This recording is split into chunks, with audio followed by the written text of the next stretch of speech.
as I mentioned, MCM has consistently organized many webinars actually ever since the MCO started last year. We have organized more than 200 online events in the MCO, acquired more than 58,000 views. And for those audience on the Facebook, please scan the QR code and join us as a GIC member. Okay, so from there you can learn a lot of very informative information from our the webinar. Now the fee for us to join as a GIC is $50 US, but today it's fully sponsored. Okay, please scan the QR code or you can follow the link and join as a GIC member. Okay, so we have come to the highlight of tonight. Okay, so we are going to invite our speaker for tonight to present to us this topic, corruption risk management. Okay, so our speaker for tonight is Ms. Poon Yi Min. She's also the COO of MCM International Consultancy. Okay, Ms. Poon, I'll pass the time to you. Hi, thanks, Arthur. Allow me to share my screen.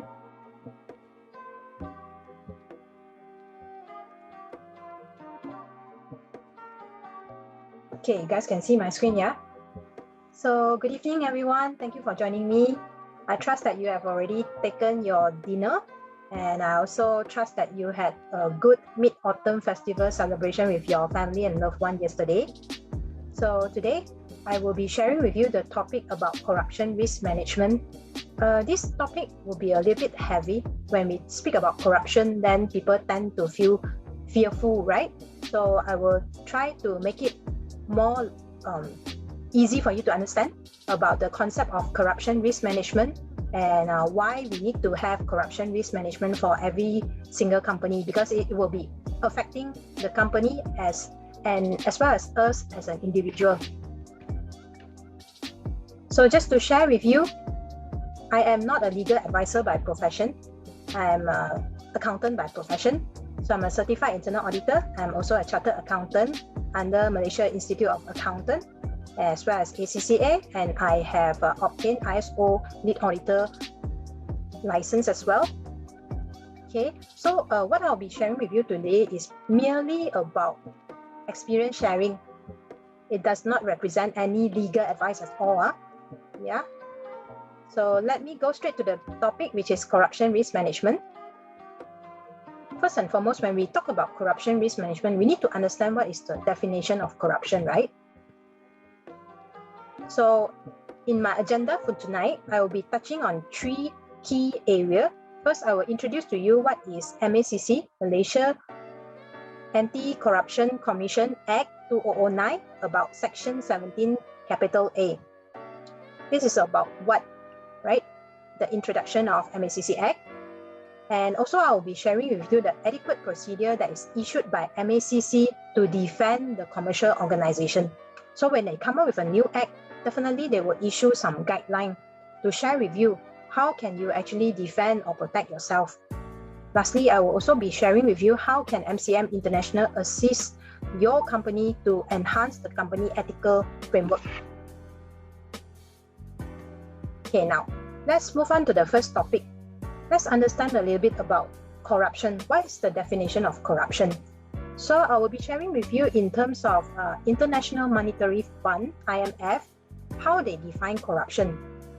Basically, at international level, they define corruption as the abuse of public office for private gain. That means they are referring to the public officer.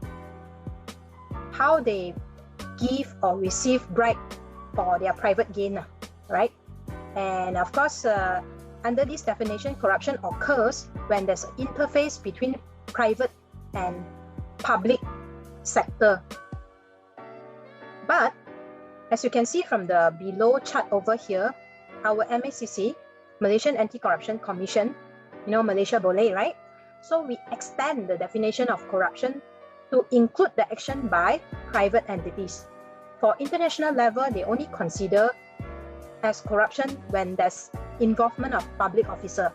But for Malaysia, they don't care.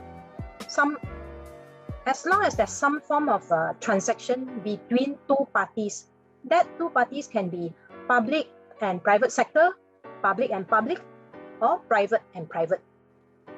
And according to MACC, corruption is the act of giving or receiving any gratification.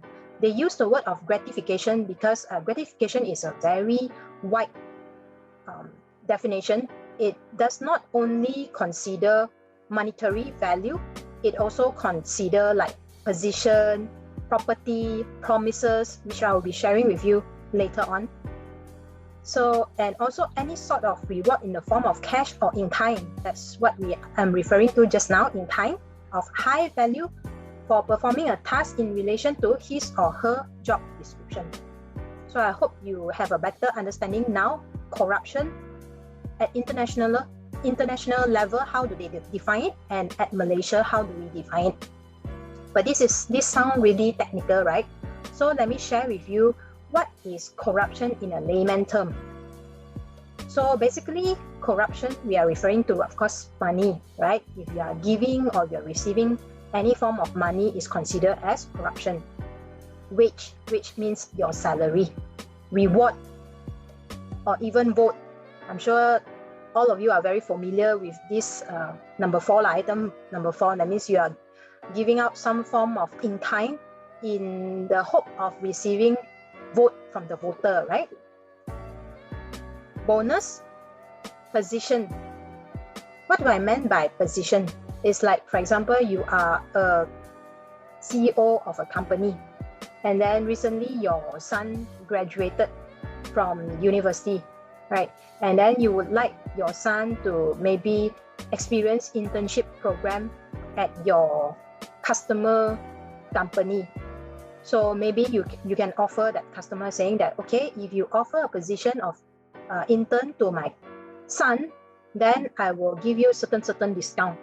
So this is also in a way some form of corruption, yeah. And discount. This discount over here is very subjective, especially for many property developer, because you know that they always offer that rebate, right? 8,888 if you buy this property within this period of time. So discount over here, when we talk about corruption, is definitely very subjective. And also services. Services is also in a form of corruption. If you are giving out you are offering certain services in return of some gain or advantage to the company or to your individual, it is also considered as corruption. Okay, hope you are so far so good with me. Okay, let me move on to share with you some basic background about this corruption risk management. Over here, the CPI that I'm referring to is the Corruption Perception Index. This CPI is the perception level of public sector corruption. That means how people perceive the corruption level of the government. Okay, this is determined based on expert assessment and also opinion survey. It's not based on means assessment. Okay, and this is an internationally recognized CPI index. Okay, so as you can see from this chart over here, this is the Malaysia rank and also the score over the year. In terms of rank, of course, the higher the better. Score also, the higher the better. So since 2010 until all the way up to 2019, you can see that our trend is actually declining until a stage where 2018, I think everyone is also very familiar. There's a big, huge incident that happened in 2018. It's a change of government. Then by 2019, you can see that our ranking in terms of CPI increased by 10 position from 61 to 51. And score also, we score higher from 47 to 53. Okay, so what actually contributed to all this improvement? You can see from here, since 2009, Malaysia have already come out with its own Anti-Corruption Commission Act. Those who are very familiar with Hong Kong TVB movie, you should know lah. They call it ICAC, right? But in Malaysia, we call it MACC. So we have come out with our first act back in year 2009. This is the establishment of our Malaysia Anti-Corruption Commission. On the same year itself, they also come out with Witness Protection Act 2009. This is very important because if you don't have this Witness Protection Act, no one will come forward to report or whistleblow, right? So this Witness Protection Act over here is to protect the witness to corruption cases via Witness Protection Unit, which means if they come forward to report, they will be protected, their privacy will be protected, as well as it will not be disclosed to the public. Then again, they come out with 2010, they come out with this Whistleblower Protection Act. This is an enhancement to the Witness Protection Act back in 2009. And 2017, our Malaysia come out with the first Code of Corporate Governance that provide companies should establish code of ethic and also whistleblowing policy. Back in 2009, 2010, before 2017 is all focusing on individual. 2017 is the first year where they come up with corporate governance guideline to guide the company how they should act in the integrity manner, right? To act independent and also transparent and clear from corruption. After 9 years from the establishment of MACC Act 2009, in 2018, they come up with an Amendment Act.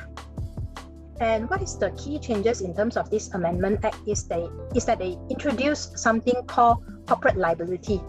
Okay, so in the past, if someone in the company committed an offense, they can always run away by assigning a scapegoat or just wind up the company. Then they can run away from that. So the Malaysian government also realized that this is a huge loophole. So therefore, they come out with this corporate liability provision that will hold the individual, the director of the company, as well as the company liable for their act of offense. Even if it's wind up or they have already resigned from their position, they can still be caught under this corporate liability provision. All right? And they have actually passed through this act back in 4th of May 2018. But Malaysia give chance, They always give chance and gradually implement or enforce the ruling. So the actual enforcement date was last year, 1st of June 2020. So starting off from 1st of June 2020, the authority, that means MACC, they have the authority to enforce this act and take action against any company that is offending under Corruption Act. Okay, and in 2019, they have also introduced a National Anti-Corruption Plan, which promote transparency, accountability, and also integrity culture. So since Malaysia in 2019, we are ranked 51 and score 53. I'm sure you are interested to know who ranked number 1, right? So let's take a look. The most clean, we call it clean country, yeah, in the whole world. So can you see from here? It's a bit small, I understand. So Denmark and New Zealand, they are ranked number 1, equal standing with a score of 88. That means these two countries, from the assessment perspective, they are corruption-free. This is 2020, yeah. So I'm sure you also fully aware of something happened in Malaysia back in year 2020, right? So remember, in 2019, our ranking and score actually shoot up, improved. So let's take a look at what happened to Malaysia in 2020. Do you think that we did better or became worse? Okay, so we dropped, the rank dropped from 51 in 2019 to 57 in 2020, year 2020. So hopefully with the National Corruption Plan and also this corporate liability provision, will be able to bring us the ranking up again in the near future. So last year, during the MCO period, there's a lot of guessing about this act. Will it be enforced? Will it be deferred? So finally, the Prime Minister Office issued a media statement saying that they will remain their commitment to fight against corruption. Even though there's a change in government, they will still continue to fight against corruption. And the enforcement date on 1st June remain unchanged, right? So there are 3 key concepts under this Section 17, capital A. Why I emphasize on capital A? Because there's an existing Section 17, small letter a, which is totally different topic from corporate liability provision. Okay, so let me introduce to you these 3 key concepts. Yeah. First one is about corporate liability. Section 17A bracket 1 introduced the principle of corporate liability for anti-bribery law. It provides a commercial organization saying that if let's not use a very technical term, commercial organization, I'll use company. Yeah? A company is deemed to commit an offense if any person associated with the company commit a corrupt act. But take note, for this corruption liability, corporate liability provision, we are focusing on giving. So you can see that here we are giving, agree to give, promise, offer to any person any gratification to obtain or retain business or advantage for the company. So let me emphasize again, we are talking about giving. Someone in the company give out cash or in kind to another person or another company. In return, they try to obtain or retain business advantage for the company, not for themselves, for the company. Okay, so I hope you are crystal clear on this. It's about giving, not about receiving. It's about giving to obtain certain advantage for the benefit of the company. Right? Next is on the shift of honors of proof. This is something very interesting. In the past, it has always been you are deemed innocent until proven guilty, right? But under this new corporate liability provision, if someone were to whistleblow saying that I suspected the director of this company, Mr. ABC, is committing an offense, you are deemed as, that means liable. That means you are deemed guilty. And it is your duty to prove that you are innocent. Can you see the shift of honors of proof? From previously, you are deemed innocent. The authority have to find a way or find evidence to prove that you are guilty. Now, if someone whistleblow, you are deemed as guilty first. You have to prove yourself as innocent. So easy for the authority, right? Someone go and whistleblow, shock, go and whistleblow, then you are deemed guilty already. You have to find all the ways to go and prove yourself as innocent, right? And the third key concept is that it will be deemed offense of the director of or the management if the company, someone in the company committed an offense, the director or the management of the company will also be deemed liable or guilty. So you will find that, how come so, I mean, it is not so reasonable if, say, one of my subordinate, for example, you are a sales director, right? And then you have a sales executive that go and commit the offense of giving corruption to the customer. Hopefully the customer give him more business so that he can hit his target and gain his commission, right? But you as his superior, the sales director, you are deemed as guilty as well. Not only yourself, but the management of the company, that means the board of directors of the company, is also deemed guilty.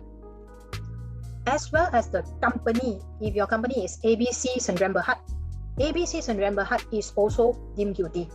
Can you see the huge difference between before and after? Before they introduced this corporate liability provision, if that particular person committed an offense, the liability only stopped there, right? Now, not only the person who commit the offense will be held liable, the superior will be held liable, the board of director will be held liable, the company itself will be held liable. All right, I hope that I did not scare you all off. Stay tuned with me. So I will share with you how can we defend this, right? And you might be asking, who is in scope of this MACC Act Section 17(8)(a), right? So you can see here, a company that is incorporated under Companies Act 2016 and carry out business in Malaysia. Well, this is a very wide scope, right? So typically, any company that register under CA 2016, you are in scope. Unless you are not registered under CA 2016, like maybe association or some funds or society and whatnot, those are excluded, right? But if you are a company, even a Sdn Bhd, let's not talk about public listed company, you are in scope. Secondly is a company incorporated under CA 2016 but carry out business elsewhere. That means you have already set up a company under Companies Act 2016, but your principal activities or your principal businesses is actually out of Malaysia, maybe Singapore, Thailand, Vietnam, and so on and so forth. But you register under Malaysia Companies Act, you are also in scope of this Section 17(A). Then the last one is a company wherever incorporated and carry out business on or part of the business in Malaysia. So this is referring to some of the MNCs or some overseas company, right? So they incorporated elsewhere. Probably they have a small branch over here in Malaysia, or maybe a sales office here or a sales rep here in Malaysia that carry out business. So those are also in scope. All right. So on the right hand side, these are more related to partnership. A partnership that is established under Partnership Act 1961, carry out business in Malaysia or elsewhere, also in scope. A limited liability partnership registered under LLP Act 2012, also in scope. And a partnership wherever formed. That means you can form in Singapore, Hong Kong, Taiwan, don't care. But as long as you send someone, a representative over here in Malaysia to carry out certain consultancy work or whatsoever, and in the event of the business transaction, they found that there's corruption activities, is also in scope. So in my old days, when I present this to my clients, they felt that okay lah, in Malaysia cannot continue to do business already, because basically all the company within Malaysia is in scope of this Corporate Liability Act. But let's stay positive lah. Let's stay positive. There are always countermeasures and guidelines or adequate procedure that we can put in place to defend ourselves. So this is just to share with you, how would the directors and the management be deemed liable? Because now you are very interested to know, right? My sales officer or admin commit an offense, I also will be held liable. How? Okay, so when an offense is committed by a company, then the penalty is imposed on this person, the director of the company, the controller of the company, the officer or the partner of the company, or person concerned in management of its affair. So maybe you like to immediately change your title. You don't want to call yourself a manager anymore, right? So maybe you just want to call yourself maybe an officer, don't care lah, or supervisor. But too bad lah. As long as you are in the management role, you will also be held liable if your subordinate perform a corruption act. Okay. Remember the shift of honors of proof. You are deemed guilty. You have to prove yourself as innocent, right? So it is a defense for the person to show that the offense was committed without his consent. That means I am not aware about this transaction. I did not authorize my sales officer to give corruption to customer A in order to secure the business. I am not aware. But in the event that, now people like to CC email here and there, CC the whole kampung, right? So if there's the business dealing, in one of the business dealing that they talk about, okay lah, Mr. So-and-so, if you award me with this contract, then I will send 2 cartons of red wine to your house. Remember, corruption is not only about money. Wine in kind is also considered as corruption. And so happened that your sales officer CC you in the email, and you did not disclose, or you did not say no or reject this transaction, you are also deemed liable because you are aware. You cannot claim that, oh sorry, I didn't check email, so I'm not aware. Too bad, too bad. And secondly, what is the defense? The next defense will be, he has exercised due diligence to prevent this offense from happening. So later on, when I share with you the adequate procedure, I will share with you what kind of due diligence am I referring to. Just to give you some tips, it's like if you introduce a policy and procedure saying that the company have no gift policy, that means we don't receive, we also don't give out. This is some sort of due diligence that you can introduce to protect yourself, right? You have another 10 minutes. All right, okay. So in terms of the penalty, you are also very interested to know what is the penalty. So if let's say any company that commit an offense under Section 17A will be liable to a fine of not less than 10 times of the value of the gratification, or 1 million ringgit, whichever is higher. So if you read the sentence carefully, we are saying that not less than 10 times of the value of the bribe or the corruption that you are giving, or 1 million, whichever is higher. So take for example, if you are going to JPJ to renew your road tax or whatsoever, and then there's a long queue, and then you pay 50 ringgit to the runner and in hope to cut queue, right? So 50 ringgit is the bribe value that you're giving out. 10 times of the 50 ringgit is only 500, right? Or 1 million, whichever is higher. So at minimum, you'll be fined 1 million, okay?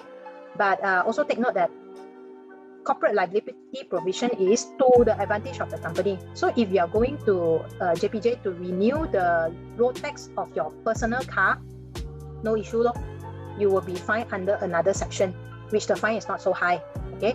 But if you are renewing on behalf of the company, the company's car, to the benefit of the company, right? So you will be caught under this Section 17 capital A, okay? And imprisonment term of not exceeding 20 years or both. So this is a very serious penalty, okay? And last year, there was a first case being charged, or the MACC have actually taken action on a company under this Section 17A in connection with a count of bribery worth 300,000 paid to secure a subcontract. So just to test your knowledge, just now I say about 10 times and 1 million, right?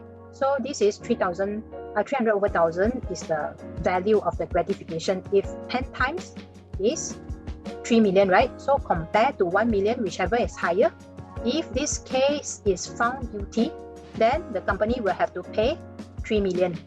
And take note, it's not only the company, the director themselves, individual director, they will also have to pay the fine.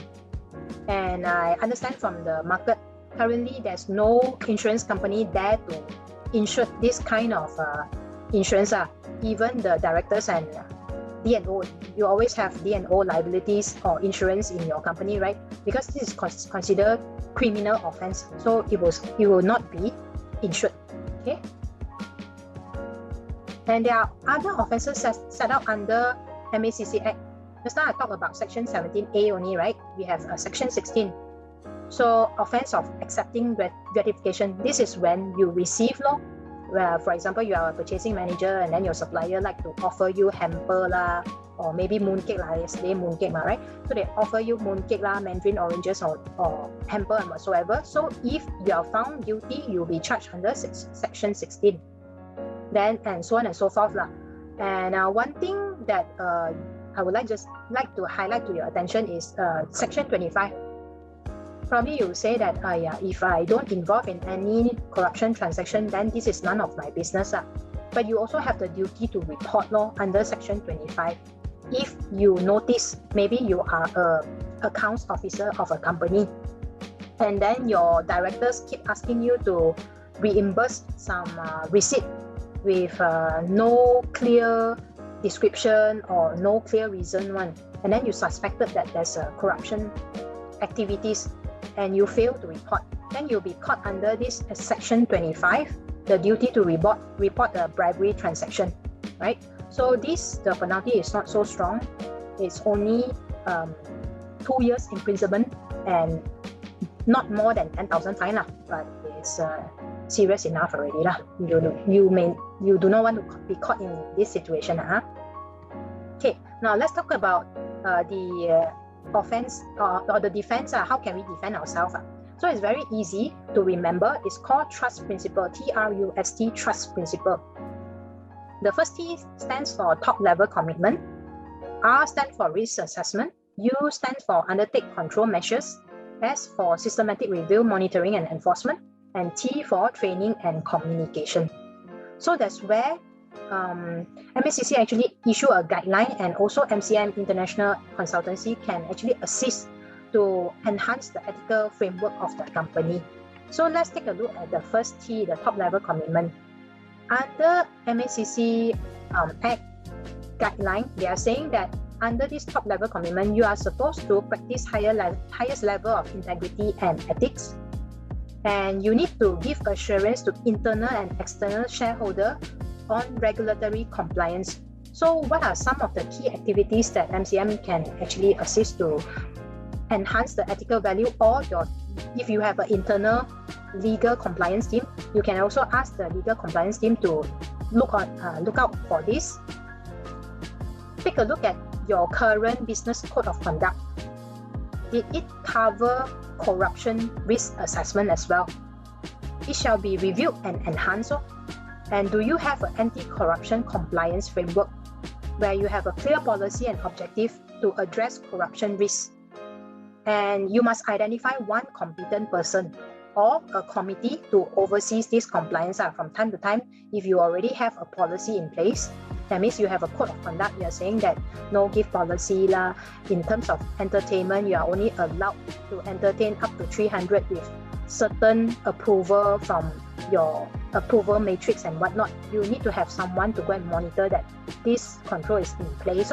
So this is on top level commitment, some sort of business code of conduct, policies that govern the entire framework of the company. Next is on risk assessment, which is this is a very large or broad topic in terms of corruption risk management. You need to be able to identify, analyze, and assess and prioritize corruption risk. Which are the departments in your company that are likely to exposed to corruption risk? For example, if you are running a factory, then you have facilities department, right? So in all the facilities, sometimes they need to liaise with authorities like Bomba or whatever inspection to obtain license, right? So sometimes in order to cut queue or in order to smoothen the process, they will probably pay some facilitation payment, right? So this kind of facilitation payment is considered as corruption. So you need to be able to identify which department in your company that is exposed to high risk. And this corruption risk assessment, according to MACC, you must perform every 3 years. Okay, and you must also review the existing corporate risk register if you have one. If you do not have one, you have to establish one and put in this corruption risk as one of the risk item, because risk is anything that prevent you from achieving your objective. So corruption risk is also something that prevent you from achieving your objective. You have to look at the likelihood of the risk of happening and what is the impact if the risk were to happen. So when we talk about risk assessment, there's a very detailed 7-step corruption risk assessment process that you can follow. Define your objective, identify the risk, find out what's the root cause, then determine what's the consequence, and then you assign a impact and also likelihood to it. And this is the most important part. Identifying the risk is not sufficient. You need to know what is the control in place, right? If you know that this department in particular is very high or likely to expose to risk, you need to put in certain controls. So, like for example, just now, if you want to prevent how can you protect yourself if your sales officer conduct or commit an offense, right? So you need to put in place a policy that's clearly communicated to all your staff, saying that our company have zero tolerance against corruption. So if anyone found, it will be directly terminated or be reported to the authorities. So if they still insist, very stubborn, they say that I need to hit my commission, so I need to give out this corruption so that I can secure the business. You have already done your due diligence because you have already come out with a policy, you have educated them, you have communicated to them, but they insist to do so. So in this case, you are clear because you have already exercised your due diligence, and when they commit the offense, it's without your knowledge, right? Remember? So this is the detailed 7-step of corruption risk management. And of course, if you, at the end of the risk assessment process, if you find that this is a very high risk or significant risk, you can choose to either terminate.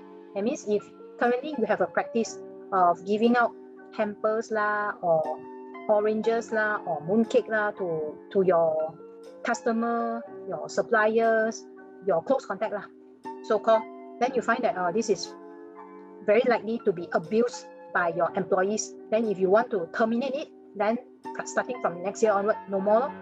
Or if you find that still bearable, I reduce, I only send to those key personnel only. I don't expand my distribution list to such a wide list. So this will be the defense or the adequate procedure that you can carry out to protect yourself. Then let's take a look at undertaking control measure. Remember the TRUST, we are at U at the moment.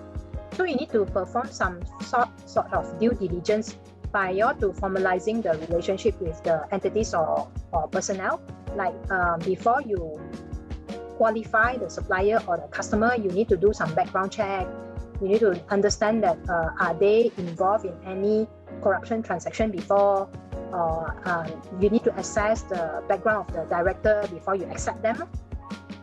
And also reporting channel, you need to establish like a whistleblowing channel in your company. Okay, so maybe some of you might be thinking, I'm just a Sendirian Berhad, then I need to come out with all this policy, verification and whatnot. So it will be very tedious for your company to handle it, right? So for this, actually MSCC is quite flexible. For public listed company, definitely you need a very stringent control in terms of that. But for Sendirian Berhad, you can opt for a simplified version. Not to say that you don't have to establish, you need to establish something, but maybe your policy, instead of a 10-pager, you can establish 1 page, just a simple, so we cannot do this, we cannot do that. So in the event of this, then who can whistleblow, then who will take action, something simple just to protect yourself, right? So if you have difficulty in establishing all this, you can always look for consultant. So if you look for consultant, then consultant will help you to establish conflict of interest policy, give an entertainment policy, donation and sponsorship policy, financial and non-financial control, as well as how to document on the adequate procedure. So that's another way for you to protect yourself. Then let's take a look at systematic review, monitoring and enforcement. So this is more focusing on annual declaration, because sometimes you may not be able to detect it. So you will have to do another proactive manner. You will have to ask your employee to sign a declaration form saying that you, during this financial year, you have not committed any offense in terms of corruption act, right? So by asking your employees to sign all this declaration and whatnot, you have also exercised your due diligence, because you wouldn't know how can I judge whether this employee A, B or C, they are giving out any corruption to any customer or supplier to secure business. I wouldn't know, right, as a company or as a board of director of a company. So the best way is to get them to declare. You sure you told me that you did not commit any offense, you signed already. So ultimately, if you are found or you are caught to commit an offense, I can always prove to the authority, this person declared to me he did not commit any act of offense, but now he committed without my knowledge, then you are protected, right? So, I mean, you can also look into how to establish all these forms.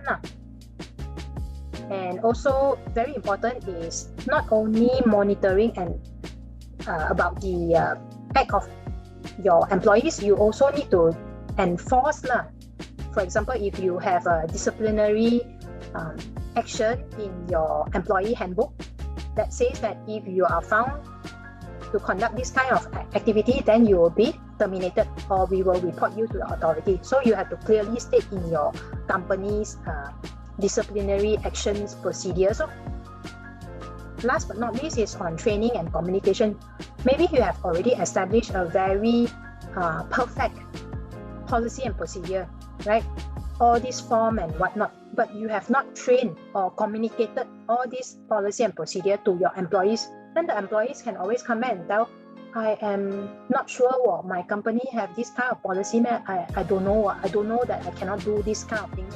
I'm not sure that I cannot give 10 ringgit or 20 ringgit to cut queue or to secure advantage to my company. They can always come back and claim that, right? So you have to train them, communicate to them, and when you do training and whatnot, the very important thing is to take attendance and get them to sign up so that they cannot deny to say that no, I'm not sure, I did not attend, I'm not aware, right? So all these adequate procedures, although it might sound a bit petty and also administrative, but it is very important. So remember, you are deemed as guilty. You need to prove yourself as innocent, right? So all this documentation now become very important. Maybe in the past you can ignore it, but now you need to start to document it, right? So before I end my session, this is a recap just to share with you. This salesman, Mr. X of the company, commit an offense to give out bribery, right? So first and foremost, you have to assess. The authority will come in and assess. Does the company have in place adequate procedure as a defense? What adequate procedures am I referring to? The TRUST that I told you about just now, right? All the code of conduct, conflict of interest, annual declaration forms, training materials and whatnot. All these are adequate procedure. If yes, then of course the company A and the director of the company A will not be held liable. But if no, then company A will be held liable unless you can prove that this offense was done without his or her consent and you have already exercised due diligence to prevent the commission of the offense. So basically, this will be a quick recap or in a nutshell about my sharing tonight. Hope you have learned something new today and enjoy the session. Thank you very much. Back to you, Arthur. Okay, thank you, Ms. Poon. Indeed, it's a very informative session. We really learn a lot from here. Or at least we know that corruption is really not only limited to the monetary. It can be from wages, from bonus, from services. So I think I believe that all the audience, either from the Facebook or in the Zoom, we really learn a lot from you. Thank you very much for your sharing.